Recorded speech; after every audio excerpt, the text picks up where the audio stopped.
welcome to Cash and Liability Mastery. Today we're going to talk about inflation.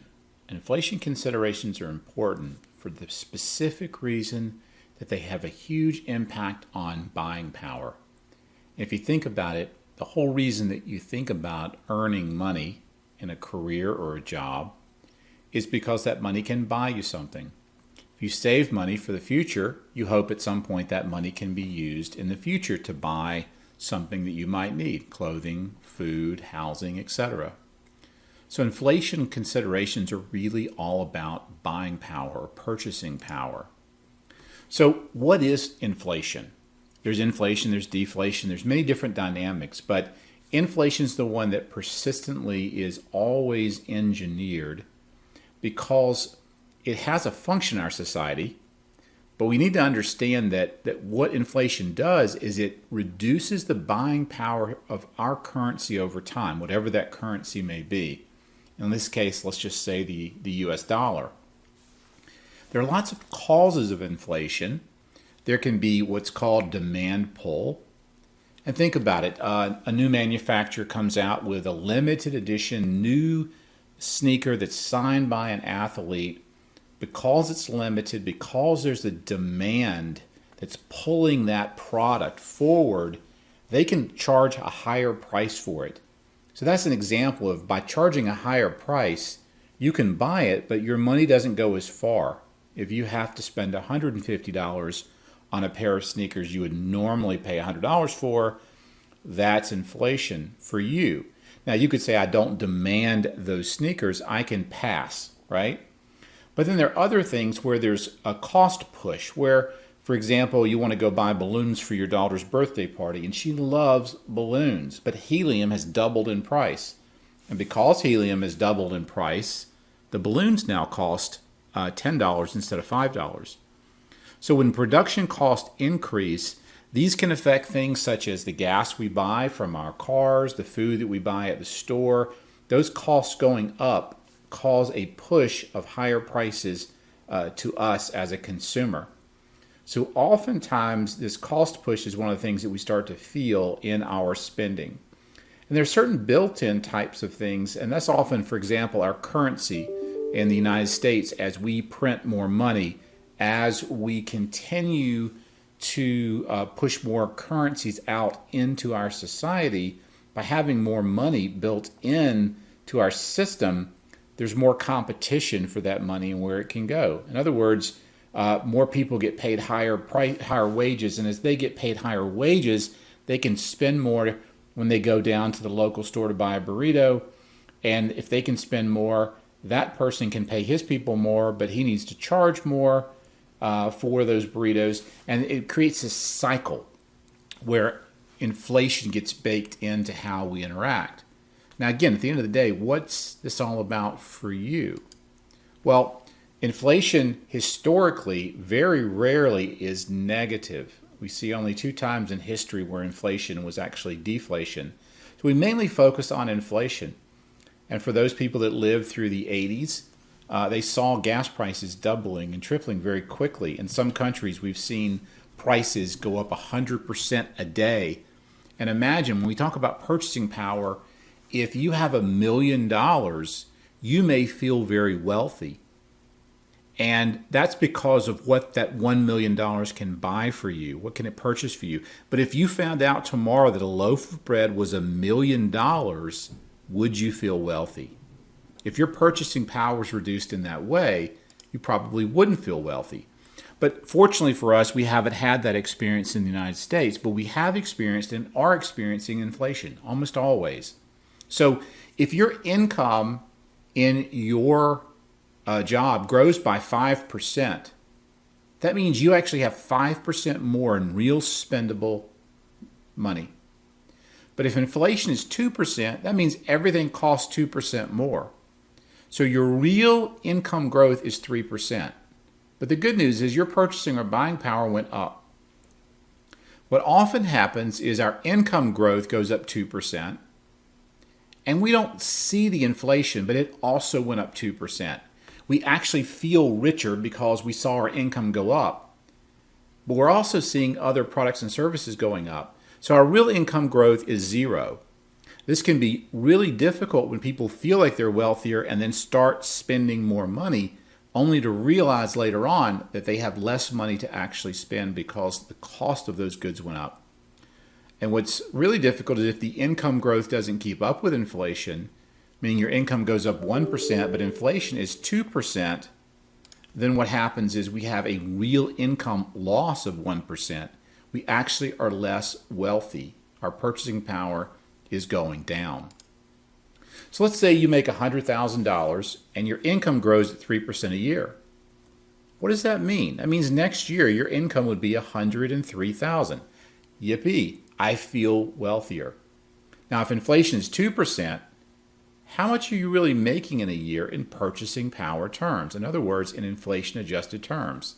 So if something that costs $1 today will cost you $1.02 in the future, in a year, that's like saying it'll take $102,000 next year to buy what I can buy with $100,000 today.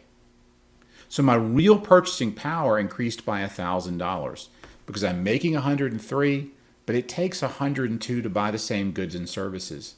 If you go fill up your car today and it costs you $50 to fill up your car, and it was only costing you $40 a few months ago, that's an example of how you can feel that real purchasing power decrease. Now, we say inflation's 2% or 3%, but that's really just an average because things appreciate differently. Over the last 20 plus years, college tuition and fees have appreciated more than almost anything else. Healthcare, medical care has gone up dramatically. Energy, and that could be the gas you use to heat your home or fill up your car. If you own a building, if you any of these housing related expenses, apparel, clothing. See, we've seen apparel come down. So if you really spend a lot of money on clothing, that can be a positive thing. But if you spend a lot of money eating out on food and beverage, that 49% increase means that you've lost almost half of your purchasing power in the last 20 years. When you go out to eat, it costs you almost 50% more to buy the same food and beverages of that time period 20 years earlier. So I have an inflation question for you based on this. If your investment account has grown to $100,000 and it's going to grow at 3% next year, how much is your investment worth in 1 year? Well, $103,000. But if inflation is 3%, how much has your account grown in purchasing power after 1 year? And the answer is 0%, because that $103,000 in your investment account will now buy you the same amount of goods and services that it would buy you today, because 3% inflation has increased the cost of those goods and services. That's why you're often hear that we have to invest just to keep pace with inflation. When we see that compounding growth is not just free money, it's keeping pace with the fact that it costs more for your future self to live than it will the present self today if there's inflation. So another question, if you're saving $1,000 a year and your income grows at 3% a year, should you keep investing the same amount you started with or increase your investment by 3% a year? And this is where the magic of compound investing really works. And the answer is you should increase your investment. Because if your investment income growth is 3% a year and you invest 3% more each year, what you've done is now you've taken the inflation out of the equation because your money is growing not only with compound interest, but you're also adding that 3% a year for inflation. Therefore, you really have an incremental $3 million of spendable money in the future. So always, whatever your investment goals are, you should increase them at a minimum each year by the cost of current inflation. 3%, 4%, 5% or more. Now, you borrow $100,000 at 0% interest to buy a house. I'm just going to use zero for this example. Inflation is 3% a year. I should pay off the house quickly because of inflation, or I should allow inflation to reduce the cost to repay that debt over time. It's a tough question. So if you buy a $100,000 house, The good news is the house value will also go up with inflation, meaning the house will go up in value. But what about the mortgage? See, if you borrow $100,000 today and there's 3% inflation, if I want to write a check to pay that house off today, I'd write a check for $100,000. But what about a year from now? If inflation's 3%, the house should go up by 3%, but in today's dollars, I've actually borrowed $97,000 a year from now because deflation works to deflate the current borrowing that you have, meaning it's cheaper to pay the debt off in the future. We've experienced this. My parents bought a house in the 70s for $60,000. That house now is worth hundreds of thousands of dollars, but the mortgage itself continued to go down. So ask yourself this: if you were able to write a check today to pay off your mortgage, would you rather write a $100,000 check today or a $40,000 check in 2050? Now, in other words, I'm writing the check right now, and I can choose to give it to my lender at any time. Wouldn't you want to write the smallest possible check? And that's the beauty of inflation. As we saw in the prior example, if I wrote a check today for $40,100, that would be the present value of what it would take for me to pay off that mortgage with inflation. If I wait 30 years and pay the mortgage off, I'm still paying off $100,000, right?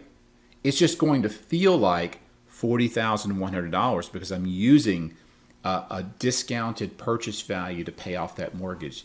So the beauty of inflation, one of the benefits of inflation, is it devaluates the cost of borrowing. So key inflations to consider. Inflation erodes future buying power of cash. So the cash you have today is being eroded. You're actually rewarded to spend that cash on things that you need. Unfortunately, some people spend that cash on things they don't need because they feel like the value of the cash is going down. Your antidote to that: invest it in real assets, stocks, things that go up and inflate with inflation.